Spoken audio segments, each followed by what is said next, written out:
Hello, everyone. This is Tom Fox. I'm the Compliance Evangelist, and I'd like to welcome you to episode 76 of Compliance Into the Weeds.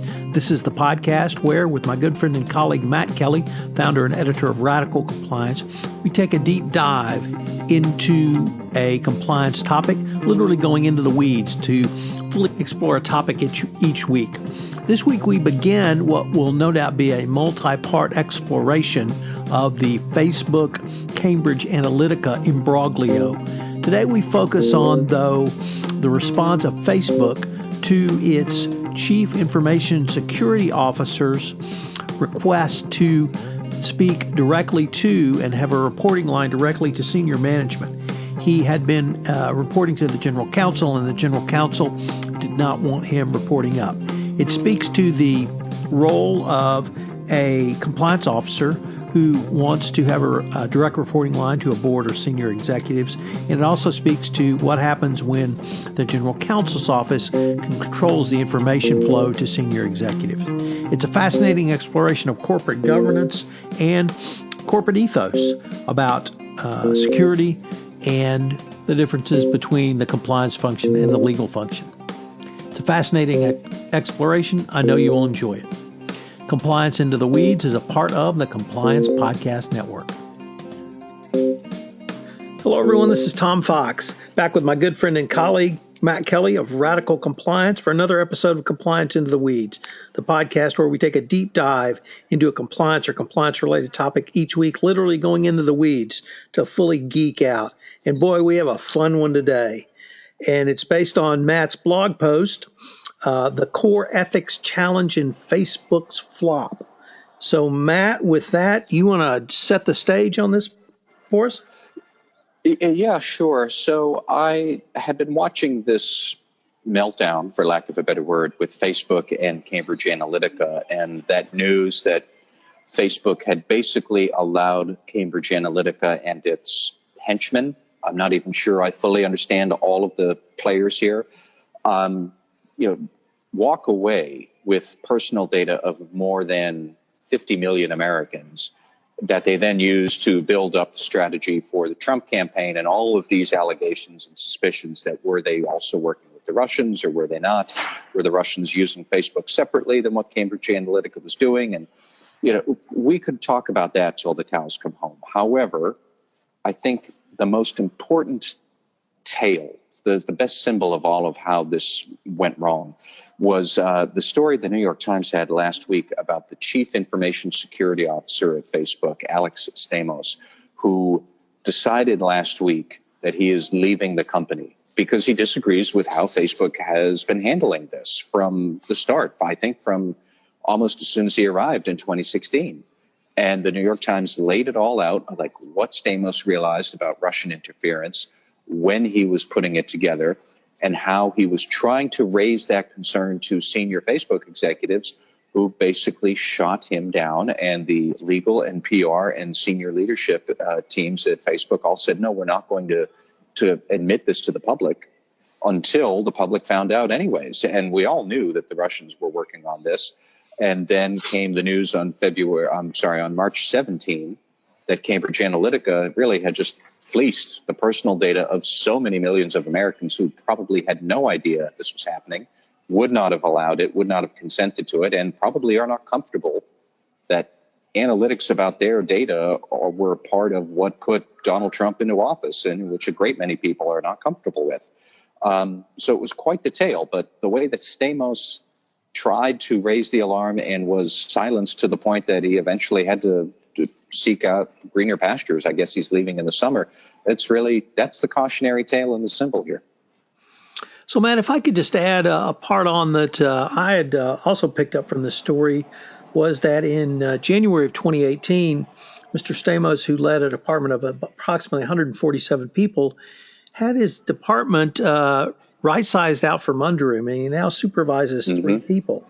And so it really led me to believe was he retaliated against for raising this issue, and is his departure along the lines more of resignation to pursue other opportunities rather than some other type of leaving. And I guess we don't know the answer to that as yet. but it raises, and you raise some really interesting questions about the ethical culture of Facebook. I wanted to talk a little bit about the Cambridge Analytica imbroglio in terms of compliance in a minute, but the part that I found frankly most interesting about your piece was that it's not just doing business in compliance now. It's doing business in a way that your reputation is protected, and that is far beyond what even I think a best practices compliance program was designed to prevent, detect, and remediate. Because that's what the market wants. That's what employees want. That's what other stakeholders want, and that's what the market demands. And we saw the market sanction Facebook to the extent of some $70 billion of loss, and even 2.5% of the overall New York Stock Exchange went down. So pretty severe sanctioning.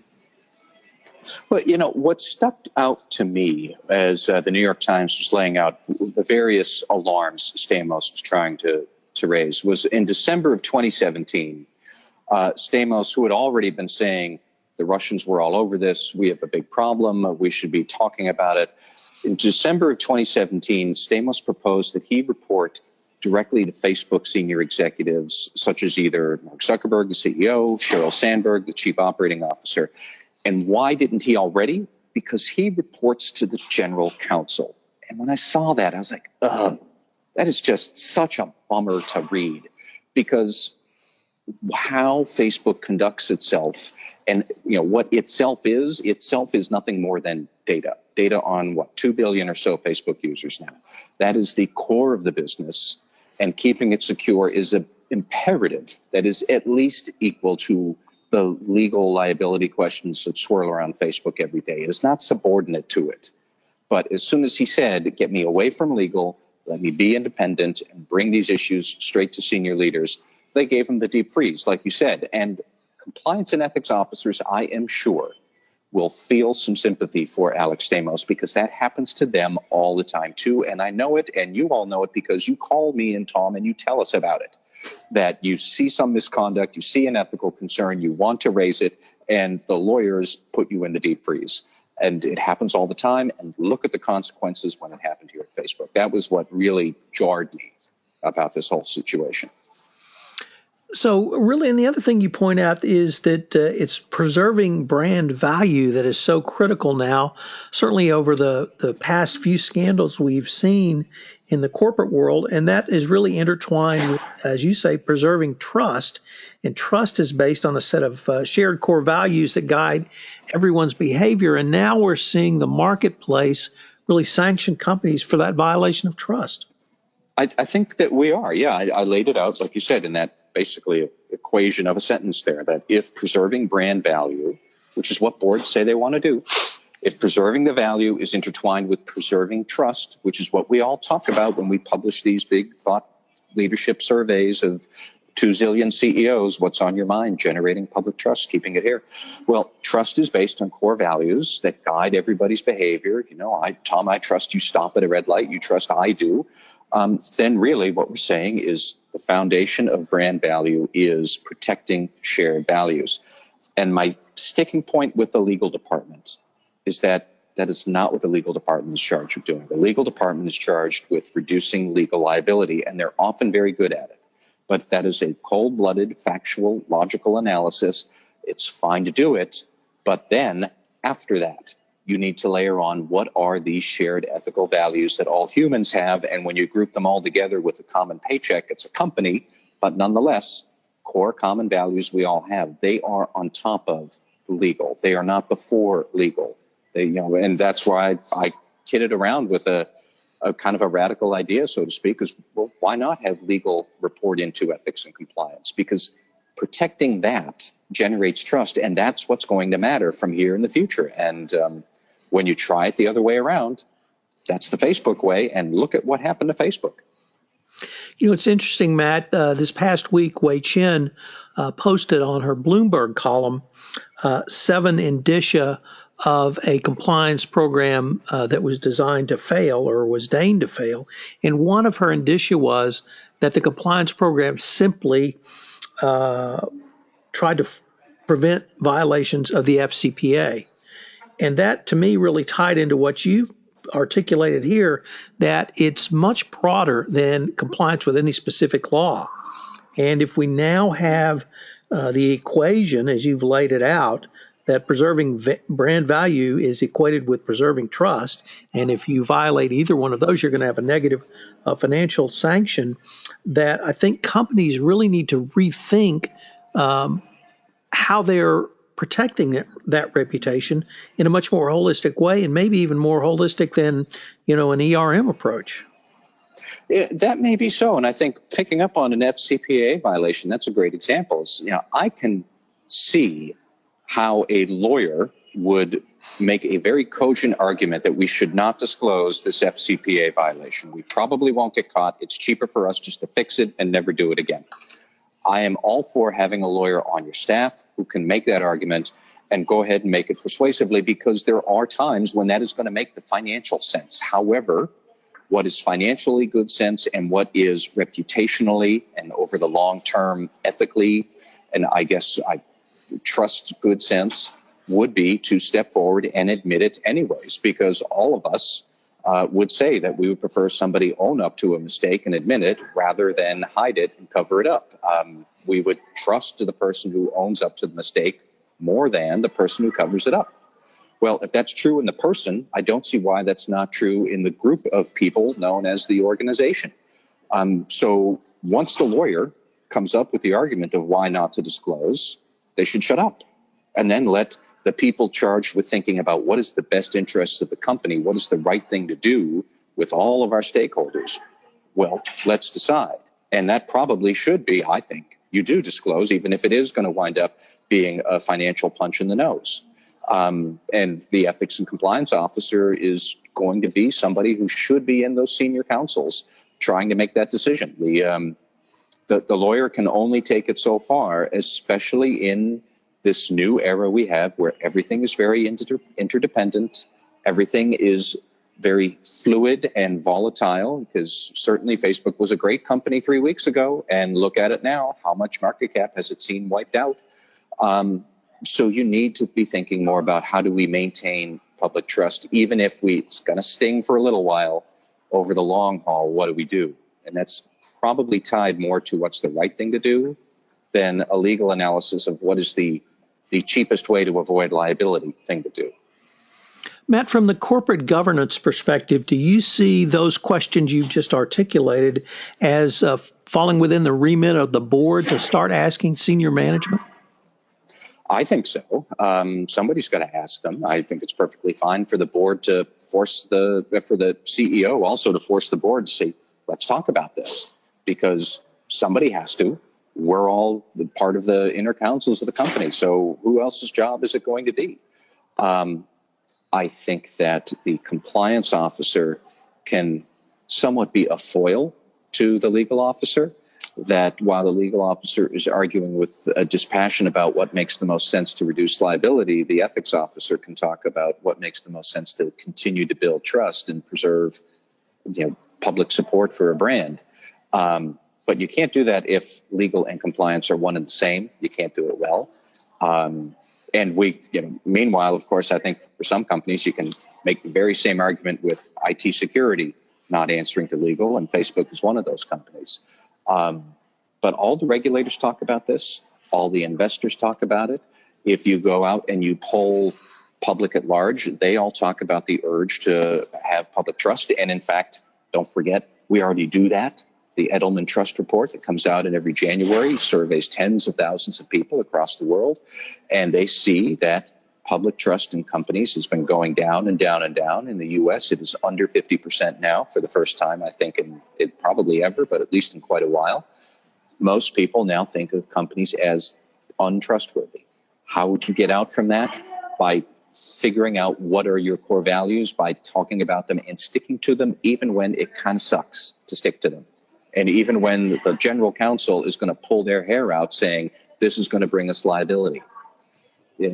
I don't know. I look at the chaos that has descended upon Facebook in the last week since this news has come out. Clearly, they're going to be sued by investors. They're already under investigation by multiple regulators on both sides of the Atlantic. They're going to be sued by state regulators. I wonder how the GDPR and enforcement thereof is going to factor into this, because the European Union is looking for an example. Up until March 17th, I would have said Uber was the lead candidate. Now I'm not so sure. But this is going to be a very painful lesson for Facebook to learn, just to minimize how much liability and to stay in what strict interpretation of fiduciary responsibility, because it doesn't look like it was very responsible now. It's a great point about the European Union, and they're probably very lucky this did not happen after May 25th, 2018, when GDPR goes live.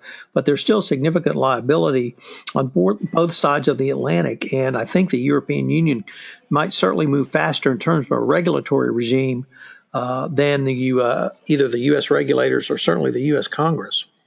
Mm-hmm. I mean, I suppose some lawyers would pick up on what are the fiduciary responsibilities of the organization shareholders, and we could kick around the niceties of that. However, the average consumer does not deal in those technicalities. The average consumer will not care about them. And sometimes the broader fiduciary responsibility to preserving value is going to mean stepping up and taking the hit on some mistake you made, some misconduct you had. And I think people would recognize it. As I said before in my blog post, imagine the counterfactual where Facebook did the opposite and did what Alex Stamos had argued all along. And they had said from the start, we think this is a big problem. We're not sure how extensive it is. We don't know how to solve it yet. We think Cambridge Analytica has been taking data. And we're not sure if it's legal. If it is legal, then it still sucks. If they had done all of that throughout 2016 and 17, they would be in such a different position right now. And I would bet the house that they would not have been losing $100 billion in market cap in less than a week, which is what they have done. So you have to wonder. Maybe if they had put ethics a little bit up the higher priority, they wouldn't be where they are, and this is not a good place for them. Well, Matt, this has been a fascinating discussion, and I am almost certain it's one that we'll be able to continue down the road. I think so. Thank you, Tom. All right, this is Tom Fox and Matt Kelly for Compliance Into the Weeds with Matt's blog post, The Core Ethics Challenge in Facebook's Flop. Hello, everyone. This is Tom Fox again. I'd like to thank you again for listening to this episode of Compliance Into the Weeds. If you have listened to this podcast on iTunes, I would greatly appreciate it if you would rate our podcast, as it would help in our rankings and help get the word out about the only podcast which takes a deep dive each week into a compliance or compliance-related topic. Also, if you have any questions, you can email Matt at mkelly@radicalcompliance.com. You can email me at tfox@tfoxlaw.com. Thanks again for listening, and I hope you'll join us again next week where we take another compliance topic and go into the weeds to explore it in all facets, manners, and intricacies. Compliance Into the Weeds is a part of the Compliance Podcast Network.